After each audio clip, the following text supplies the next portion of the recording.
Good day, everyone. Our group is tasked to discuss all about GI, liver cirrhosis.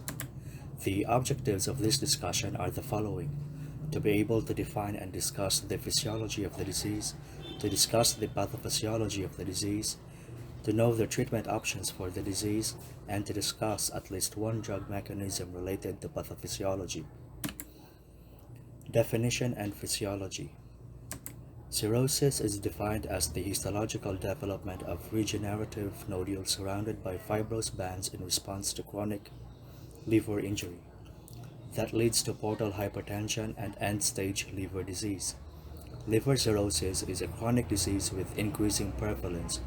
Its most common etiologies are alcohol consumption, viral hepatitis, obesity, diabetes mellitus, and metabolic syndrome leading to non-alcoholic steatohepatitis as part of non-alcoholic fatty liver disease.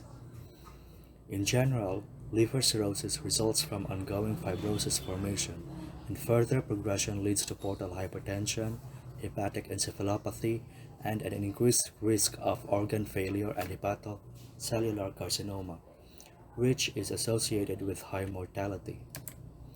Pictures shown is a digitized image that shows the difference between normal liver and a cirrhotic liver. Take a notice how a normal liver's internal structures differs to the liver with cirrhosis.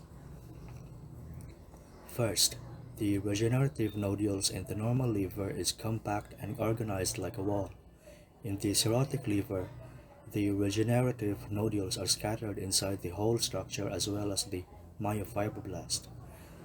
The endothelium and hepatic stellate cells are connected with each other in the normal liver, while on the cirrhotic liver, the two structures were scattered within.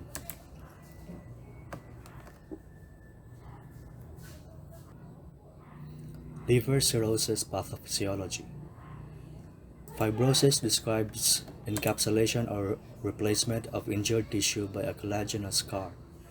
Liver fibrosis results from the perpetuation of the normal wound healing response, resulting in an abnormal continuation of fibrogenesis. Cirrhosis is an advanced stage of liver fibrosis that is accompanied by distortion of the hepatic vasculature. It leads to shunting of the portal and arterial blood supply directly into the hepatic outflow, which is the central veins, compromising exchange between hepatic sinusoids and the adjacent liver parenchyma, like the hepatocytes. In cirrhosis, the space of disease is filled with scar tissue and endothelial fenestrations are lost, a process termed sinusoidal capillarization. The major clinical consequences are impaired hepatocyte liver function and increased intrahepatic resistance, which is the portal hypertension, and the development of hepatocellular carcinoma. The image shows the physical hepatic differences in different diseases of liver starting from chronic hepatitis, cirrhosis, and hepatocellular carcinoma with cirrhosis. This table shows the clinical features of cirrhosis. On the first column are the general findings. On the second column is the description of the findings, and on the last column, the etiology of the findings. Please take a few minutes or pause this video to internalize and understand or what's in the comments, starting from jaundice down to type 2 diabetes. Treatment options. How is liver cirrhosis treated? The treatment for cirrhosis depends on what has caused it. Cirrhosis cannot usually be cured, but there are ways to manage the symptoms and any complications and stop the condition getting worse. Patients with established cirrhosis should be monitored for complications and when possible steps should be taken to prevent their occurrence. If not already immune, all patients with cirrhosis should be immunized against hepatitis A and hepatitis B. Other vaccines like influenza, pneumonia, tetanus, diphtheria, zoster, meningococcal, and human papilloma virus vaccination are also recommended. All efforts should be made to avoid agents that are associated with liver injury like alcohol, non-steroidal anti-inflammatory drugs, and prescribed drugs with hepatotoxic potential, like the phenytoin.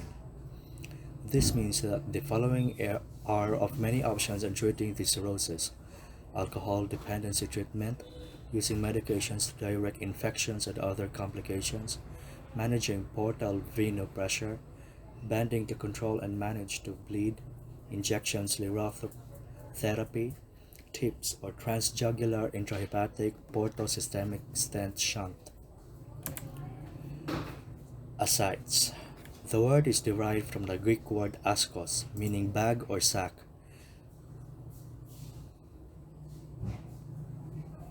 Defined as the accumulation of fluid in the peritoneal cavity, which can lead to a very large distended abdomen.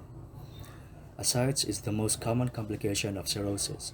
It is also the most common complication that leads to hospital admission. Patients often require a combination of pharmacological and non-pharmacological therapies to adequately manage ascites and fluid retention. Controlled salt intake and oral diuretics are the backbone of first-line therapy. Treatment of underlying etiology. Alcoholic liver disease is a leading cause of cirrhosis in Western countries, and, when present, cessation of alcohol use can lead to drastic improvement in ascites and other reversible components of alcoholic liver disease.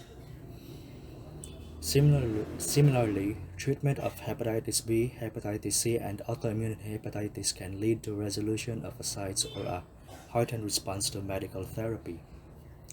Bed rest. In theory, upright posture may further aggravate the plasma renin elevation found in patients with cirrhosis and exacerbates salt retention and impairs response to diuretics. Salt restriction. Treatment often begins with education regarding dietary sodium restriction. Limiting salt intake to 2,000 milligrams per day or 88 millimoles per day is often recommended. Pharmacological therapy. If patients adhere to dietary sodium restriction, one of the goals of treatment is to increase the urinary secretion of sodium to greater than 78 millimoles per day. First-line diuretics. The most commonly used diuretics in patients with cirrhosis are spironolactone and furosemide. Single-agent spironolactone has been shown to be more efficacious than furosemide. Second-line diuretics. Triamterene, metolazone, and hydrochlorothiazide have been successfully used to treat ascites. However, hydrochlorothiazide can result in extreme hyponatremia when added to a combination of spironolactone and furosemide. Albumin infusion. An unblinded randomized controlled study showed mortality benefit in patients with new onset ascites who received weekly of 25 grams infusions of albumin for 1 year, followed by infusions every other week. Another trial noted that a combination of diuretics and albumin result in higher response rates, shortened hospital stay, and lower readmission rates and lower probability of reoccurrence. Speed of fluid loss. In patients with significant edema, there is no limit to daily weight loss. After resolution of edema, daily loss of 0.5 kg is a reasonable maximum. In addition to fluid mobilization, other factors such as serum sodium levels, serum potassium levels, serum creatinine levels, and the presence of clinical complications like hepatic encephalopathy should guide therapy. Utility of paracentesis. Large volume paracentesis is a safe and effective therapy for patients presenting with tense ascites. However, this procedure should be followed by sodium restriction and diuretics for patients who are diuretic sensitive and monitor the speed of fluid loss. One example of a drug used to treat liver cirrhosis is entecavir. The medicine needed will depend on what caused the damage to the liver. For example, If cirrhosis is from a long-term viral hepatitis, it may be prescribed antiviral medicine. Entecavir is an oral antiviral drug used in the treatment of hepatitis B infection. It is marketed under the trade name of Baraclude. It is a guanine analog that inhibits all three steps in the viral replication process, and the manufacturer claims that it is more efficacious than the previous agents used to treat hepatitis B, like the lamivudine and adifovir. It was approved by the U.S. Food and Drug Administration in March 2005.